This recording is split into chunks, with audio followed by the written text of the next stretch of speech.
Okay, what's up, everybody? Good morning. Welcome to a Monday edition of Morning Scone presented by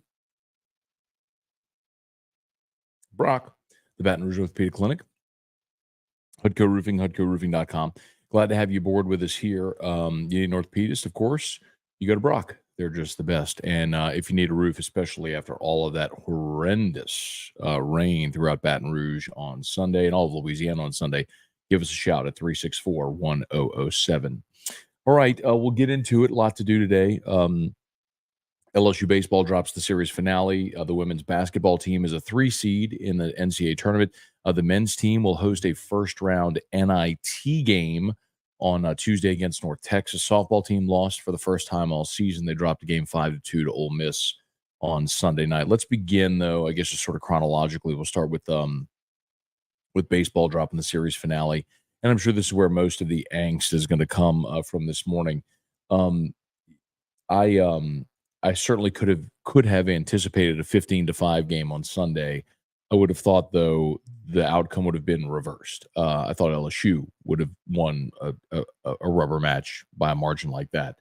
I know. I'll go big picture, then we can kind of go nuanced into the game if you want. Dropping the series is certainly disappointing. Especially considering when you look at what you have ahead. Because this week, Florida comes to Baton Rouge. Next week, you're at Arkansas. Then you're home against Vanderbilt. Then you're at Tennessee. So the first half of conference play is brutal. Now, it lightens up in the second half, but the first half was brutal. And you looked at this opening weekend like, okay, that's a gettable series on the road before you go into the meat grinder. And to drop the series and to drop it the way which you did is concerning. I'm not going to sit here and pump sunshine.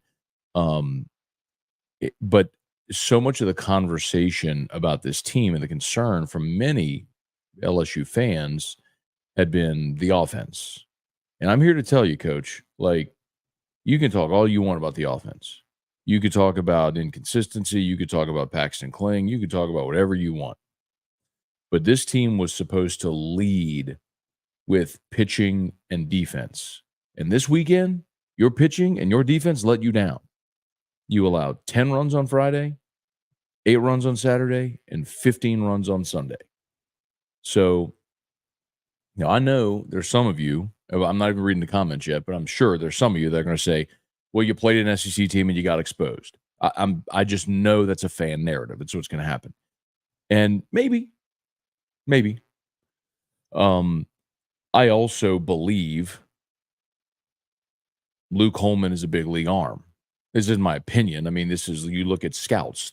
I mean, they all have Holman and Jump and Hurd all in the top 50, top 100 prospects among juniors. So they all have big league talent. So what happened?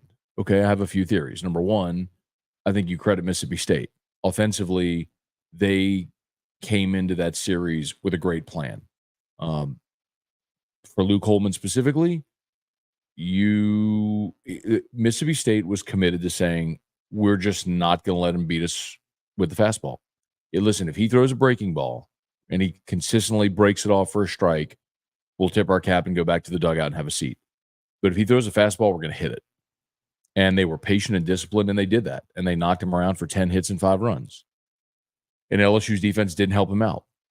Only 2 of those runs were earned. I think similarly, I think Drew's awake. Similarly, for Gage Jump, let's not forget Holman and Jump. I know Holman pitched at Bama, but certainly for Jump, this is his first time on this stage. In the SEC, 14,000 people, an engaged crowd.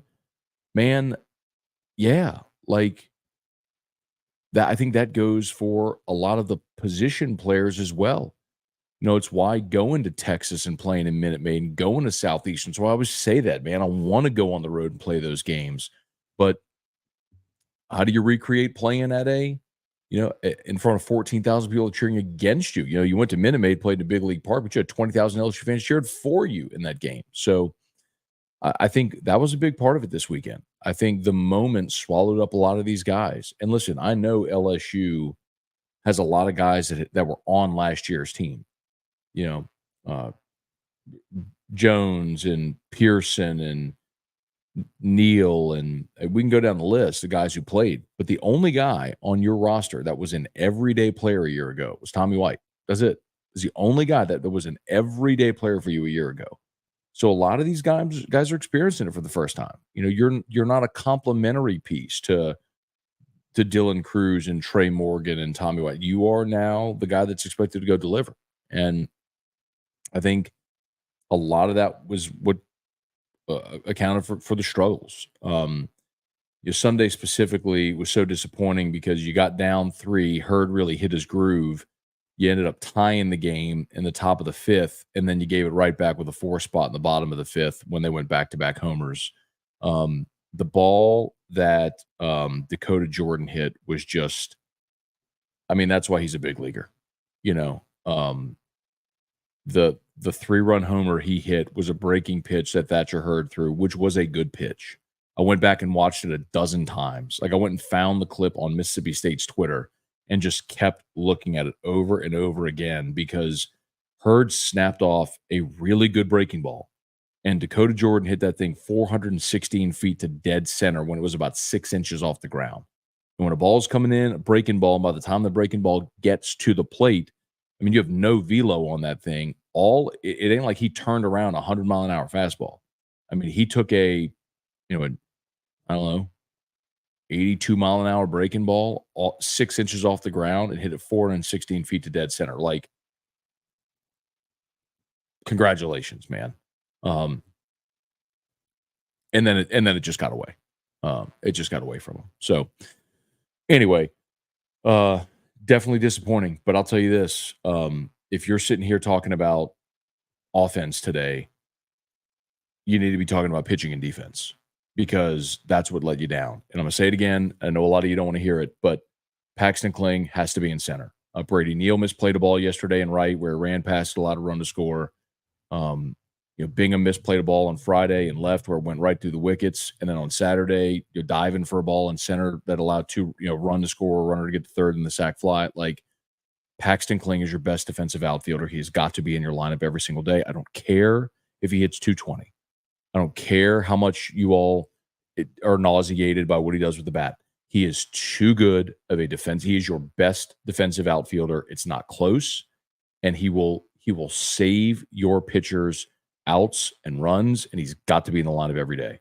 Period. Like, that cannot even be debatable anymore. Like, it's just, I'm not saying that's why you lost on Sunday. I'm just saying, if you're looking for, okay, what needs to change, I need my best defensive lineup out there. My best defensive lineup includes Paxton Kling in center and Alex Milazzo behind the plate. So what do you do with Brady Neal? Maybe you play Brady Neal in right. And that complicates things for Josh Pearson. Hang on, Drew's backpack's beeping. Hang on.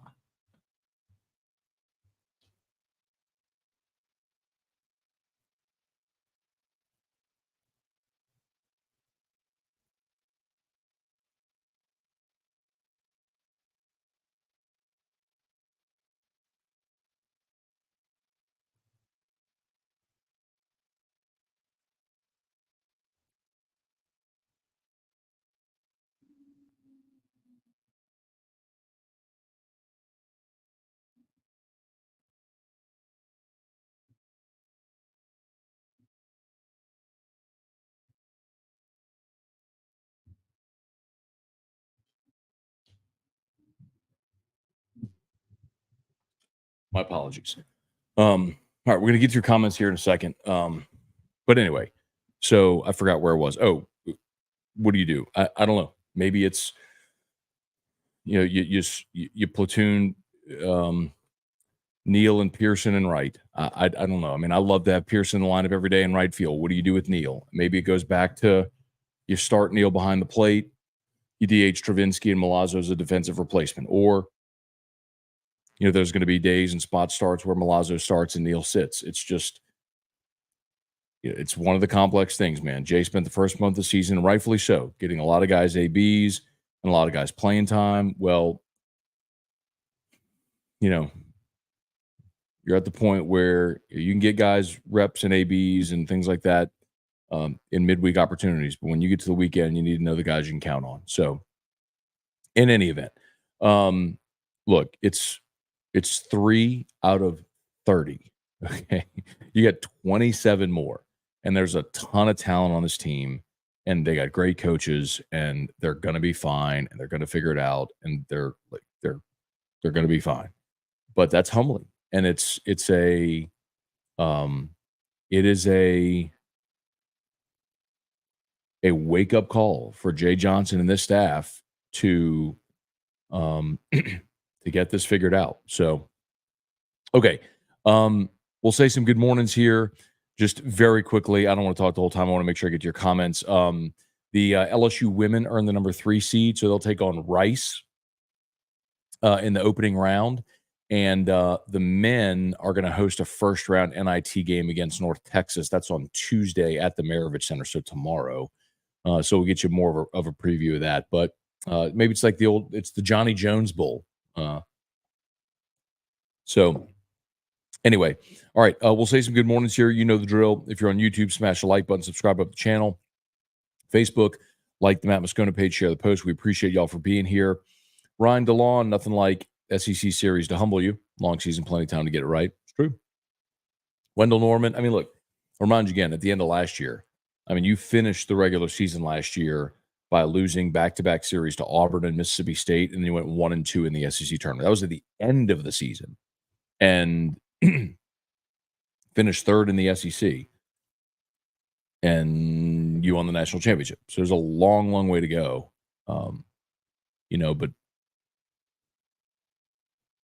it would be one thing if we were sitting here today talking about LSU losing 4-3 and they left 9 men on base, right? But when you give up 10, 8, and 15 in 3 games, when you were supposed to lead with pitching and defense, I expected more from the pitching and the defense. David Tolson, looking forward to a better week for the baseball Tigers. Jeff Hawk, what's good, my dude? Jason H., good morning. Brant, morning, Scone. Season is over. If fans can't muster some patience, let this team grind now rather than later. Cut down on the errors.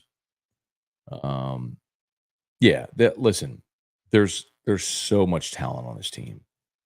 There is. I mean, you look at a guy like Brown, who's the number 1 player in the state, you're trying to find a way to get this guy ABs right now. I mean, there's a ton of talent and time, and I trust Jay. They'll figure it out, but he's got to get those pitchers to grow up in a hurry, man. Bubba Tatum, good morning. Trey Fisher, what's up, Trey Fisher? Good to see you. Had a great weekend. I had Trey Fisher over to the house to celebrate his birthday. So had some of the St. Jude crew over here. So great to have you over this weekend, man. We enjoyed celebrating. So Trey is a EBR sheriff's deputy, and he does the security detail at St. Jude where Erica works. So we were fortunate enough to have him and some folks over this weekend for a little birthday celebration on Saturday night. So we had a great time. James McKinney, good morning. Von Bluespin, good morning. Rex, good morning. Trivia Carter, good morning. Bubba Smith, Dale Broussard, after giving up 33 runs over the weekend, I don't think the pitching staff is as elite as we once believed. See, Dale, I will push back because, Luke Holman is still a big league prospect. Gage Jump is still 96 from the left side. Thatcher Hurd still has the best repertoire, the best stuff when he commands it of any of the starters. Gavin Guidry still closed out the World Series for you and has a devastating slider. Nate Ackenhausen and Griffin Herring were nails for you on the biggest stage in college baseball last year. My point is, you have plenty of elite level arms and pitching that is proven. They had an awful weekend. All of them. They had an awful weekend. So So I'm not going to sit here and tell you, I'm not going to throw dirt on them and say that they're not any good and we overrated them and all that stuff. I'm just telling you, nobody pitched up to their ability this weekend. And that's what has to change. It's getting these guys to pitch to their ability. And it was a bad weekend, man. PTG Toasty, does that series say more about LSU or Mississippi State? It's a good question. And the answer is both. I don't mean for that to be a cop out, but listen, you know, I talked about it. Like part of this weekend is credit Mississippi State. They came in with a plan. I also think that's a coaching staff that knows at Mississippi State that knows they missed postseason 2 years in a row. Like all of the equity built up from winning the Natty in 21 is gone. If they don't win this year, they're gone.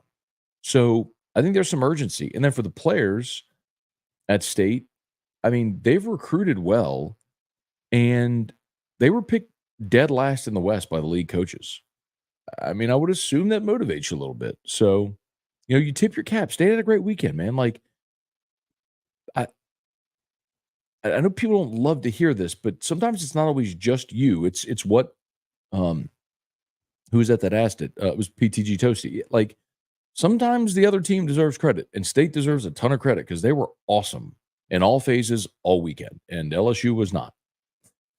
Adam Parker, Tiger Diver, the sky is falling for LSU baseball. Taylor Hudson, good morning. What would you consider a successful run in the NIT for men's basketball? Win 2 games. I mean, I would love it if. Let me be clear. You got to win this game at home against North Texas. Okay, like you're at home. You're going to be favored in that game. You're a better team. Go win that game against North Texas at home. You win that game, and then we'll see where the chips fall. But man, I'd love to see him win 2 games. You win 2 games in the NIT. I think that's a fantastic showing. Armstrong grappling, man, our defense can be really good at times, especially the infield and when Kling is in the outfield. We can also make little league errors in the outfield. Some of that is shuffling players, but good Lord. No doubt. Like, I was asking around yesterday, I'm going to need to go do this today in my show prep to see. I don't know that Brady Neal has played right field at LSU until this weekend. Maybe in some inter-squad scrimmages, but I don't know that he's played right field in a game. I mean, last year at the start of the season, he caught and they got hurt, missed the rest of the year. And up until this point in the season, all we had seen him in the field was catching, if I'm not mistaken. So, putting Brady Neal in right field, I get it. You want his bat in the lineup. Okay. But he didn't have a great weekend at the dish either. And I think he's a very good offensive player, and I'm not going to overreact to one bad weekend at the plate. I mean, everybody has them. So, but the thing that Jay is going to have to decide is, okay, are you leading with pitching and defense, or are you stacking offense and stacking bats? And he's an offensive-minded guy, so maybe that's his thing, is I just want to get as many bats in that lineup as I can.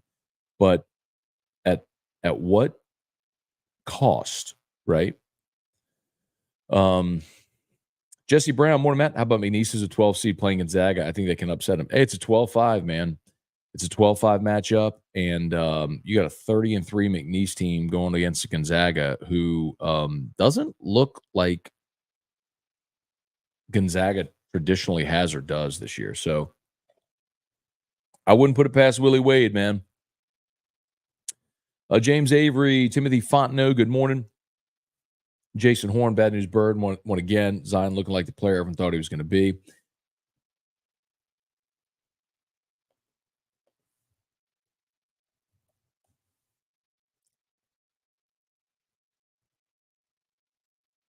Pelicans didn't play last night.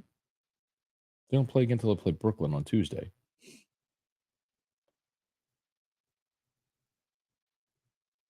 Yeah, they didn't play last night. They beat the Blazers on Saturday.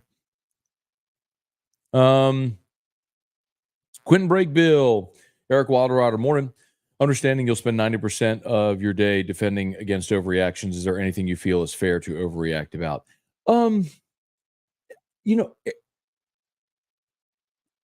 I think that this might be a question of semantics, Eric. So overreact, no. Is there warranted criticism from this weekend? Absolutely. And I've gone through a bunch of it. Like, I think pitching and defense. I mean, pitching and defense were supposed to lead this team. And I think you had a bunch of guys tasting what it was like to be counted on in a big spot on the road in front of 14,000 people cheering against you and didn't handle it well. So you hope there's a maturation that happens over the course of the year. Um, but so to overreact, no. Um, but it is fair to say you expected way more out of your pitching staff than to allow what 33 runs in 3 games? 33 runs? Like, I don't care how good you want your offense to be. If you allow an average of 11 runs a game over a 3-game weekend, you ain't gonna beat anybody. So now, I think that's going to normalize. I don't think they're going to go out and give up 33 runs in most SEC weekends. I don't know if they'll give up 33 runs in an SEC weekend again the rest of the year. But that's concerning. Way more than anything anyone has to say about the offense. Matt Plavidal, is Mama Scone going to do a bracket? Of course, was over visiting with Mama Scone yesterday, and it's about that time. Brent St. Germain. So, Brent, I want to say, I don't know if you're related, but there was a Bart St. Germain that was on the show yesterday. So I don't know if you and Bart are related, but I would like to say that I wasn't just making that up. There is a Bart St. Germain that watches this show. So when I was calling you Bart, it was just seeing, just casually glancing at the name. But anyway, looks like the LSU baseball stole Joe Boosrom and Starkville. Dynamite drop in money. They don't call him the best in the business for nothing. Brian Wynn, Rick Manuel, morning, Matt. You're spot on your analysis of LSU baseball. Defensive pitching not living up to the billing. Rocky Killian, how do you feel about 3 seed for women? Rocky, I don't really care, man. I don't. I know that's not the best answer. I'm not going to be up in arms about if you're a 2 or a 3. Mostly it's about the draw, and I think they got a good draw. You're going to get the first 2 games at home. I can't tell you that I know a ton about their bracket. I'm not watching, deep dives into every women's basketball conference in the country. It tends to be a sport where the top 10 to 15 teams in the nation completely outclass the rest of the nation. There's a massive drop off after that. Not that dissimilar from college football, where you have your upper tier, where there's only 10, 12 teams that are even capable of winning a national championship in a given year. It feels like that in women's basketball every year. Also, like, you're not going to have some Cinderella story. You're not going to have Coastal Carolina go win the Natty.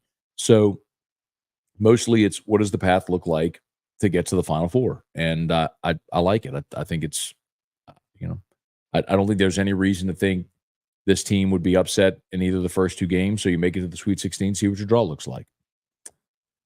Tom Granite, good morning. Guy Brooks, good morning. Tough weekend in Starkville. Confident they'll be fine. Terry Ducote, are you still not concerned about Hurd? Seems like everything is squared up. The thing, Terry, about Hurd is Hurd was, and this is his MO. In the first inning, it generally takes him time to get his sea legs. And he almost got out of it in the first. He had 2 outs, the man on second, he gave up back-to-back doubles. He was almost out of it without allowing anything. But then after that, he threw up 3 zeros and was on cruise control for the next 3 innings. And he allowed you to get back in it because then LSU put up a 3 spot in the top of the 5th. And then in the bottom of the 5th, he had 2 outs and he gave up the monster bomb to Dakota Jordan, which, again, tip your cap, Dakota Jordan's a big leaguer. When Hurd stuff might be the best on the team, and when he commands it, he is going to be really tough to handle. His biggest issue is finding consistency. And if and or when he does it, great. I mean, look, here's another thing. One of the things we talked about over the first month of this season was Cade Anderson. And I've asked that question on air and everywhere. Here, hey, is Cade Anderson more valuable to you as a SEC weekend reliever or a midweek starter? Well, clearly Jay Johnson is asking the same question because, we got to see Cade Anderson come out of the bullpen on Saturday. And it didn't go great. So some of that is settling down and being comfortable. Look, I mean, that's the thing with Cam Johnson. Every conversation I've had, this is the highest rated recruit ever to show up on LSU's campus. And he's since he's a sensational talent. I had one scout tell me that Cam Johnson's horizontal break would be top 10 in Major League Baseball this year. This kid's a freshman at LSU. But the first weekend he went out there and was standing on the mound in front of 10,000 people, it's the first time he'd ever done it in his life, and the nerves got him.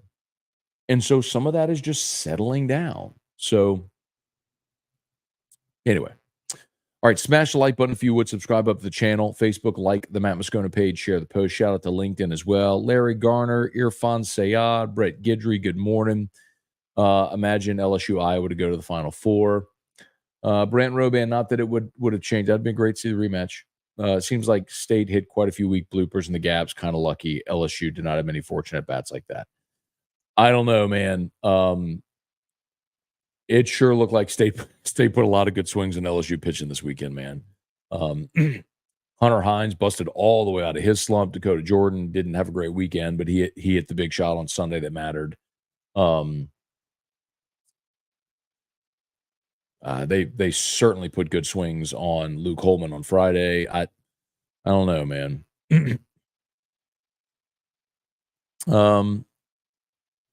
Let's see. I got to get going. Let's see. Richie Burt, I feel like someone on here has been talking about LSU defense, and you've been saying it's ridiculous because they had a 972 fielding percentage. Is this the case where the box score doesn't tell the whole story? So not exactly, Richie. And actually, they were over 980, which is in the big leagues, you want to be over 980, and LSU's been there. But here's the problem I have. So look at your miscues in the field. Mac Bingham in center. I don't want Mac Bingham in center. Brady Neal overrunning a ball yesterday and right. Brady Neal's not a right fielder. That's a big part of the problem I have. Like, every team is going to make errors. Like, it's like you're never going to play completely clean baseball. So you understand that, like, that's going to happen. And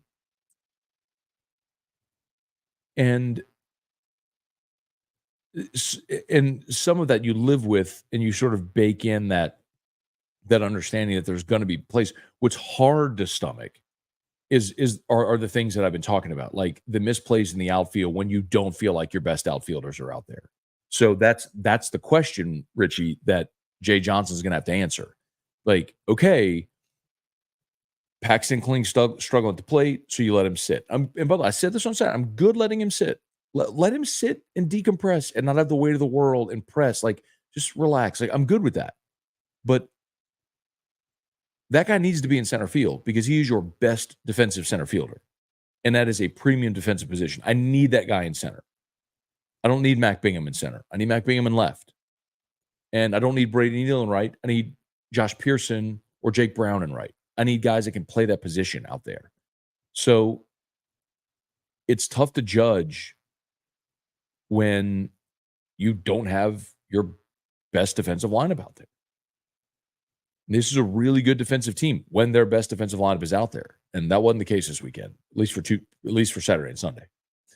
Okay, y'all, it's 8:00. My apologies. I gotta go.